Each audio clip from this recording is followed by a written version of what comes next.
أعوذ بالله من الشيطان الرجيم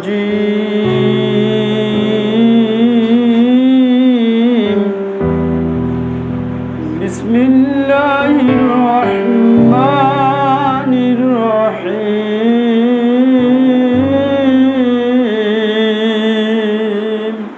إن شانئك هو الأبتر হে নবী, আপনি জেনে রাখেন, আপনি শুনে রাখেন, যারা আপনার শত্রু, যারা আপনাকে লেজ কাটা বলে, যারা আপনাকে শিকড় কাটা বলে, যারা আপনাকে নির্বংশ বলে গালি দেয়, তারা নির্বংশ হয়ে যাবে। তাদের বংশে বাতি জ্বালানোর মতো লোক থাকবে না, তাদের পরিচয় দেওয়ার মতো লোক দুনিয়ার বুকে কোথাও খুঁজে পাওয়া যাবে না। পাওয়া কি যায়? আল্লাহ রাসূলের নাম আমরা আযানের মাঝেও শুনতে পারি, নামাজের মাঝেও, নামাজের ইকামতের মাঝেও আমরা আল্লাহ রাসূলের নাম শুনতে পাই।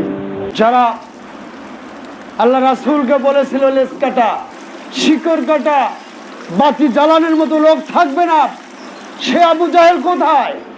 উতবা সাইবা মুগিরার গোষ্ঠীরা কোথায়? ওয়ালিদ ইবনে মুগিরা কোথায়? আস ইবনে ওয়াইল তোমরা কোথায়? তোমাদের কি বংশের লোক ছিল না?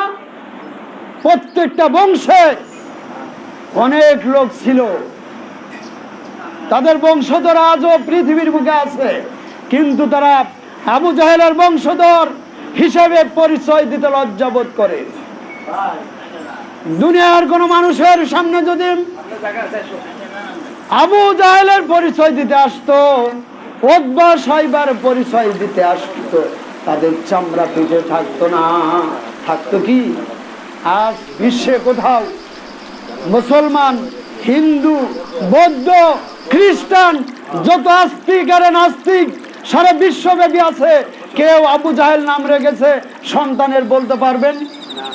উতবা নাম রেখেছে, সাইবা নাম রেখেছে, আস ইবনে ওয়াইল নাম রেখেছে, ফিরআউন নাম রেখেছে, নমরুদ নাম রেখেছে, বলতে পারবেন?